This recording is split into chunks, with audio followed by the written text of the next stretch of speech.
Moși Miraci, bine ați venit, dragilor! Astăzi vom face o etalare, hai să spunem așa, specială pentru cei 20.000 de abonați care s-au adunat pe acest canal, cele 20.000 de persoane care sunt aici prezente. Vă mulțumesc din suflet, dragii mei. Știu că nu este ușor de digerat ceea ce se aude pe acest canal și pentru mine 20.000 de persoane înseamnă wow, ca și cum ar fi 100.000 sau 1.000.000, deci nu este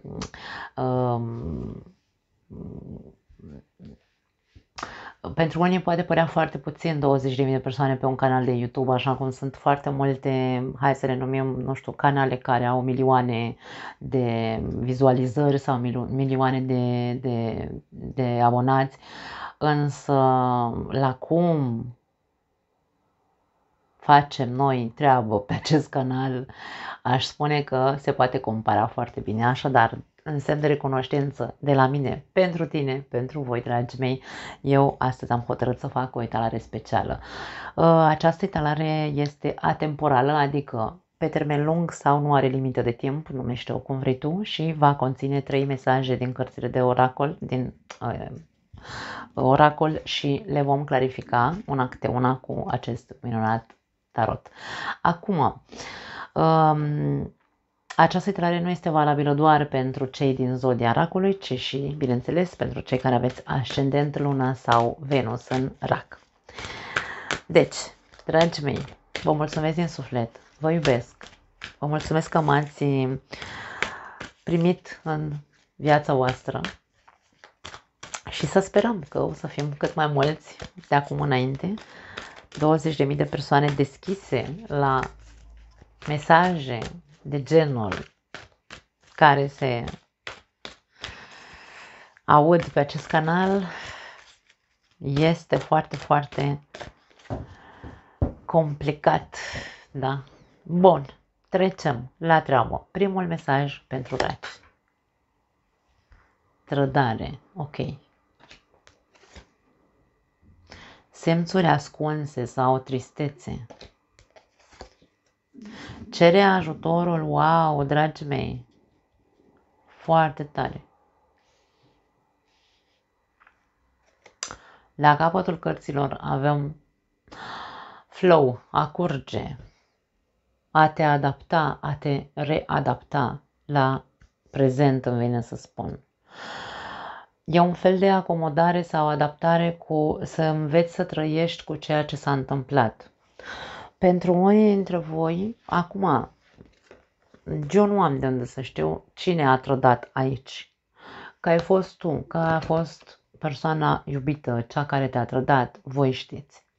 Însă, mesajele pentru voi au legătură cu acea trădare și cu acel sentiment de durere.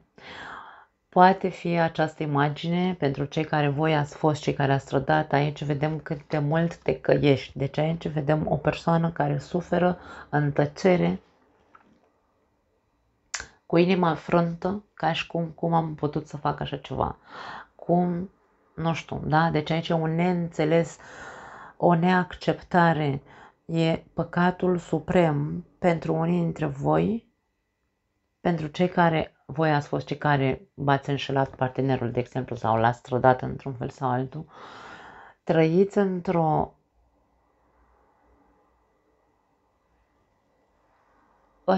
atmosferă greoaie sufletească, cu atât de multă vinovăție pe care o simțiți, încât nu știu cât de oameni normali mai sunteți, îmi vine un mesaj. Unii dintre voi nu vă puteți ridica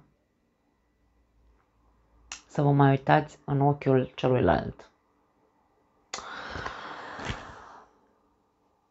Dacă voi sunteți cei care ați fost trădați, pentru voi a fost, îmi vine să spun, sfârșitul lumii, din punct de vedere emoțional. Deci ca și cum nu mă așteptam ca tu cel căruia i-am oferit toată inima mea, să mi-o calce în picioare și să mi-o rupă în două. Am un sentiment foarte greu în momentul de față, și din punct de vedere al celui care a trădat și din punct de vedere al celui care a fost trădat. Pentru ambii Mesajul este foarte clar. Cere ajutorul. Agață-te, acest omuleț pe care îl vedem aici s-a agățat de un deget. Agață-te de tot ceea ce poți, de tot ceea ce te poate ajuta să ieși de aici. Ăsta e mesajul.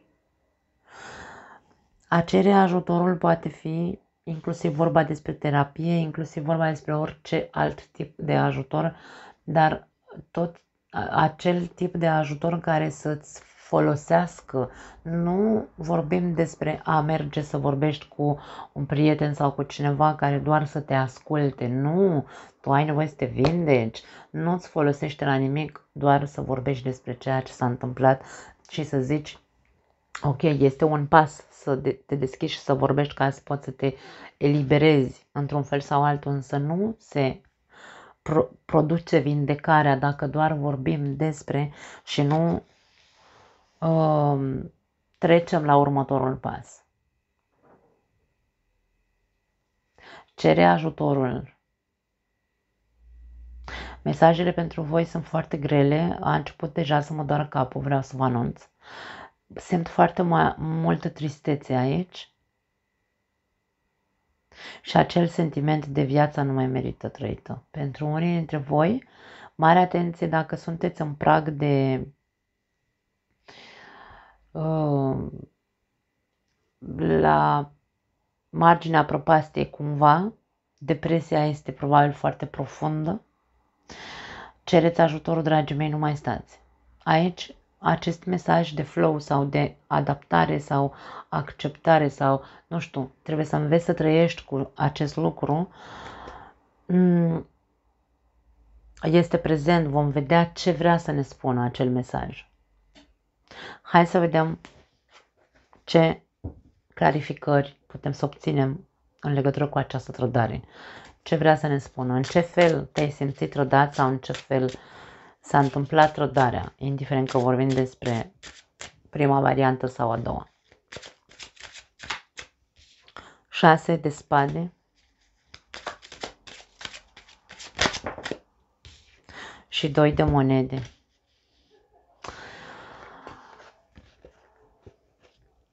Aș spune că trădarea s-a întâmplat din cauza unui dezechilibru.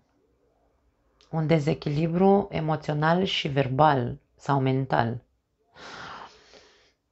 Poate unii dintre voi, dacă sunteți voi cei care ați trădat, viața voastră de cuplu în momentul în care s-a întâmplat trădarea nu era ok. Ceva se întâmpla și probabil că nimeni nu a scos pe masă subiectul. S-a preferat cumva să se, nu știu dacă să nu se bage în seamă faptul că era nevoie să vorbim despre un lucru anume, că nu suntem ok, până, da, înainte să ajungem să trădăm, mă refer. Și vorbim despre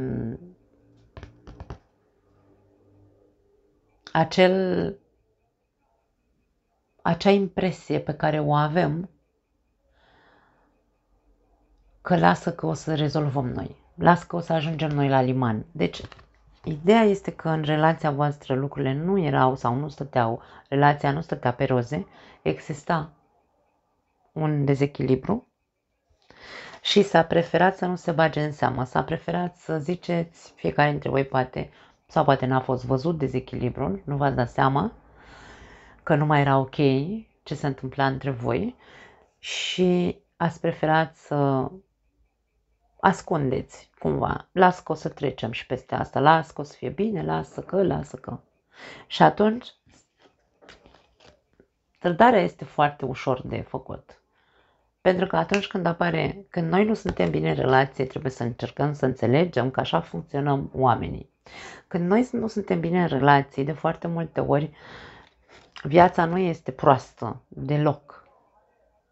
Viața ne pune la încercare. Da? Cumpănă, ne pune în cumpănă. Ok, nu ești ok în relația ta. Apare cineva în viața ta care dacă tu nu ești ok în relația ta, are loc să intre în viața ta. Adică apare cineva care ți se pare wow. Ți se pare că cu acea persoană nu ai cum să ai, n-ai cum să ajungi vreodată la un dezechilibru, da? Bine, un pic filozofic, ce zic, însă apare tentația. Și dacă vorbim despre cei care ați trădat aici, nu erați ok și ați preferat să băgați supres și să nu vorbiți, da? Era dezechilibru în relație și v-ați lăsat duși de val, dacă vrei. Faptul că îți pare extrem de rău acum, fapta e împlinită. Vom vedea ce vrea să ne transmită celălalt mesaj. Pentru cei din a doua variantă, în care voi ați fost cei trădați, ce s-a întâmplat de ați fost trădați, de exemplu, sau în ce fel v-ați simțit trădați, pentru că poate nu a fost neapărat vorba despre o trădare din punct de vedere amoros, adică să se fi dus partenerul tot de viață să-și facă o amantă, un amant. Poate nu. Da, pentru unii dintre voi da, însă pentru alții dintre voi nu. Această persoană pur și simplu a hotărât să plece fără niciun fel de, hai să spunem, explicație. Singură, această persoană a decis că locul ei nu e aici, lângă tine. Și de aici vorbim despre faptul că e ca și cum tu ai rămas neînțeles. În cazul în care într-adevăr a existat o trădare de gen triunghi amoros sau o aventură sexuală, să zicem așa, amoroasă, aici vorbim despre faptul că cealaltă persoană a ales, deci persoana care te-a trădat l-a ales sau a ales-o pe cealaltă. Nu te-a ales pe tine. Poate că a plecat, în momentul de față este în altă țară sau în alt oraș, sunteți într-un fel sau altul la o certă distanță, nu sunteți în același oraș sau în același cartier.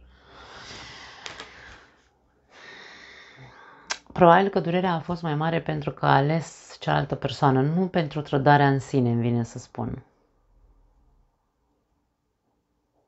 Hai să vedem ce cu aceste, poate pentru unii dintre voi sentimente de vinovăție, pentru alții dintre voi depresie, da?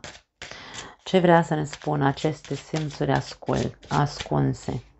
9 de cupe.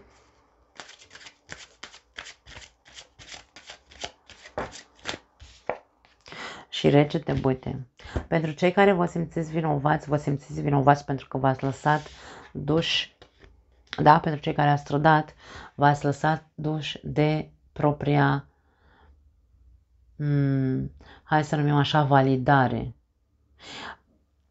Dar nu contează că validare au nevoie și femeile, pentru că de foarte multe ori sunt acuzați bărbații că, vezi, Doamne, au nevoie de validare din punct de vedere sexual și, da, nu zic că nu, însă nu doar bărbații, și femeile avem nevoie să fim validate, mai ales după o anumită vârstă.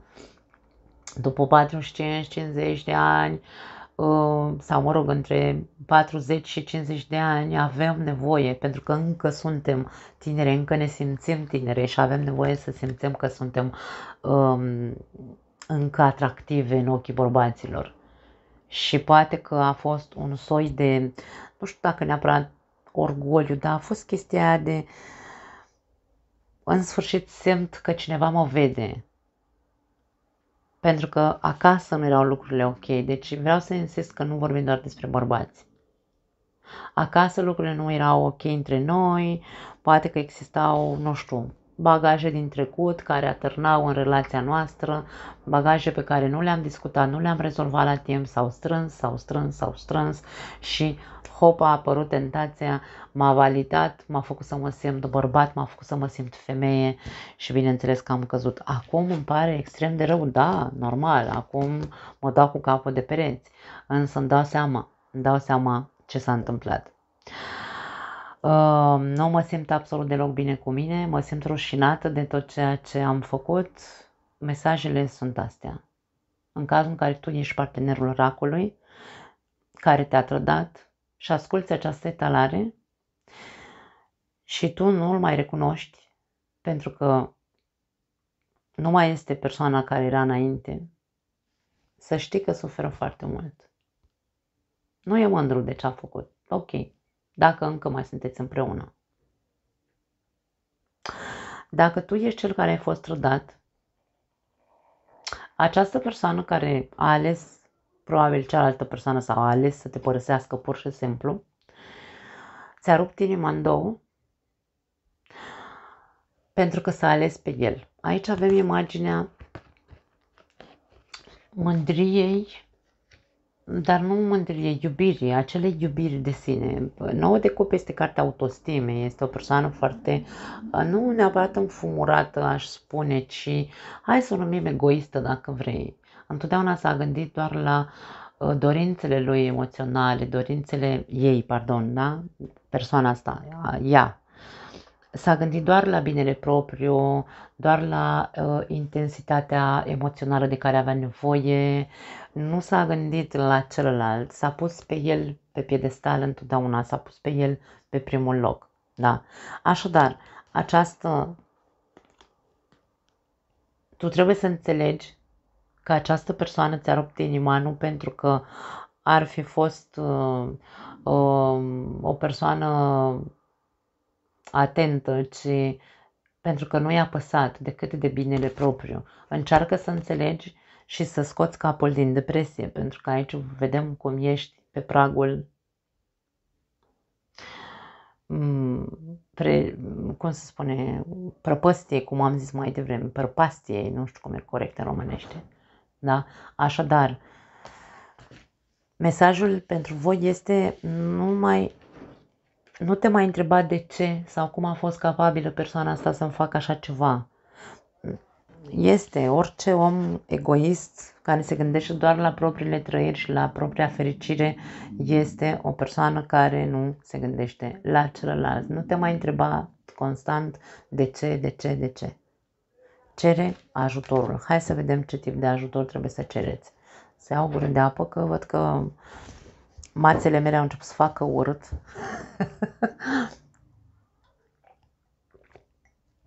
Se apropie ora mesei, dar m-am cam îngrășat așa în ultima perioadă și să mai tacă din gură, că toată ziua vrea mâncare. Hai să vedem.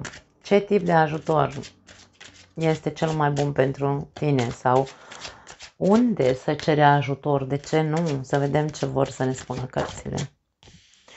9 de bâte. Wow, și 10 de bâte. Dragii mei, vreau să vă anunț că voi veți putea trece singuri peste acest hop. Poate că ai nevoie doar de un colac de salvare, poate ai nevoie doar de a te agăța de propria persoană. Pentru că aici avem imaginea persoanei puternice, imaginea celui care a trecut printr-o bătălie, printr-un război, e rănit, însă mai are forță să se țină de o bâtă. Are forță să ajungă acasă.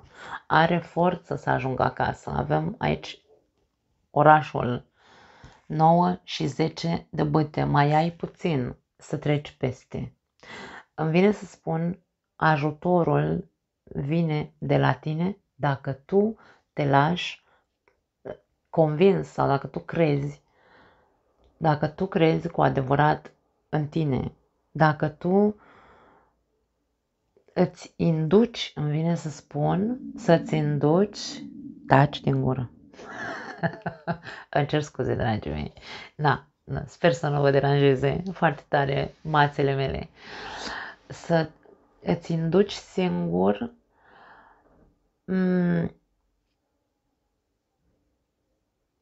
fraza aia,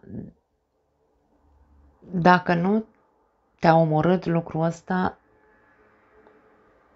nu neapărat că te-a făcut mai puternic, pentru că racul e foarte rezilient și foarte puternic. Imaginea zodiei racului este foarte greșit expusă, pentru că pare că este persoana cea mai sensibilă de pe planetă, că este cea mai, nu știu, cea mai empatică și care suferă foarte mult și nu zic că nu este, este, însă are o reziliență și atât de multă putere să iasă din tot ceea ce îi se întâmplă, mult mai mult decât orice altă zodie, da? E foarte sensibil pe dinăuntru, însă este foarte puternic la suprafață. Și aici e vorba despre a-ți recăpăta încrederea aia în tine că vei ieși de aici și mai ai doar un pas. 9, de la 9 la 10 de bătăi. Mai ai doar un pas. Poate pasul pe care l-ai de făcut pentru cei care voi ați înșelat, ați trădat, este să încerci să te ierți. Ok, acceptă ideea, doamne, asta e la valul, am avut nevoie de validare, nu am băgat în seamă problemele din căsnicia mea, din relația mea, am făcut-o, ok, nu o să stau toată viața să mă dau cu capul de pereți că nu-mi servește la nimic. Ăsta este ajutorul pe care ți-l poți da.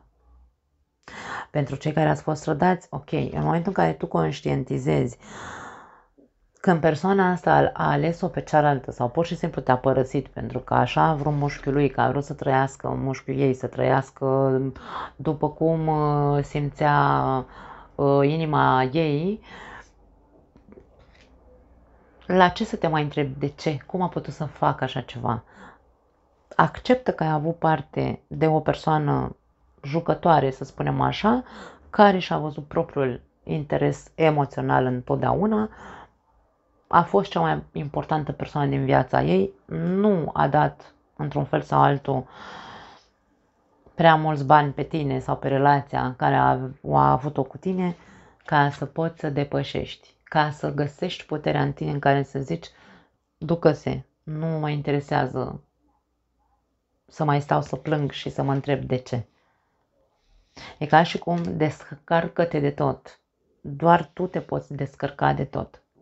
Hai să vedem cu ce vine acest mesaj de adaptare sau fluiditate.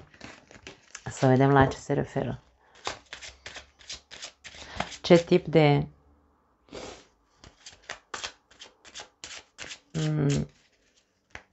energie fluidă ar trebui să integrezi, probabil. Turnul. Tot ce s-a întâmplat este bine făcut. Deci,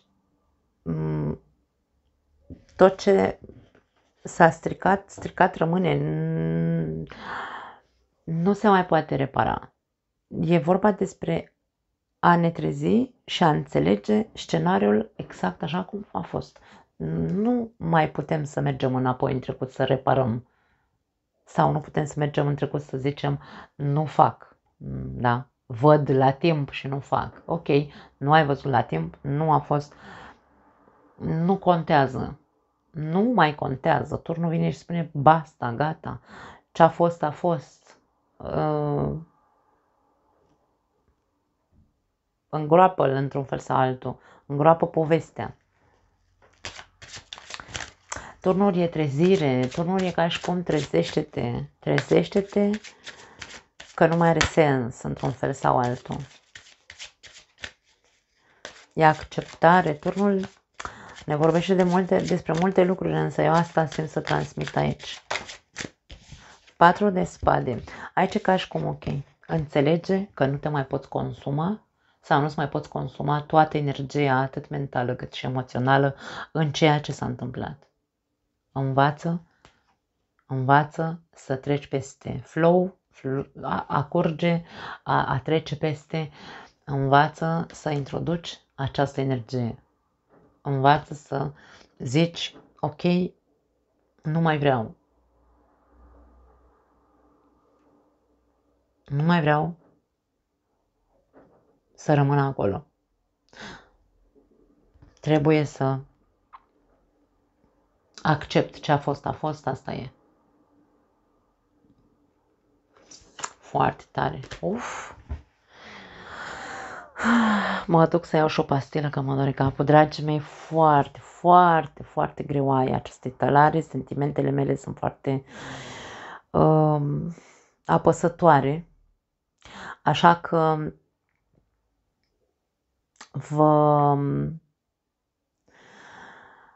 vă susțin din punct de vedere energetic și vă doresc să vă agățați de voi, pentru că trebuie să vă agățați de propria forță interioară pe care o aveți și pe care poate în momentul de față nu o simțiți sau nu o vedeți, însă ar trebui să credeți în voi că există, ca să puteți să vă descărcați de această povară. Aici e o povară. Descarcă-te de povară. Îndreaptă-te către tine, agață-te de tot ce poți în interiorul tău, să poți să scoți capul la suprafață și să poți să trăiești cu acest scenariu. Nu, doar așa vei reuși să te vindeci. Vă iubesc, dragii mei. Această etalare a fost din suflet și în semn de recunoștință pentru voi. Sper să vă fie de mare folos și, bineînțeles, ne vedem în următorul material. Vă pup!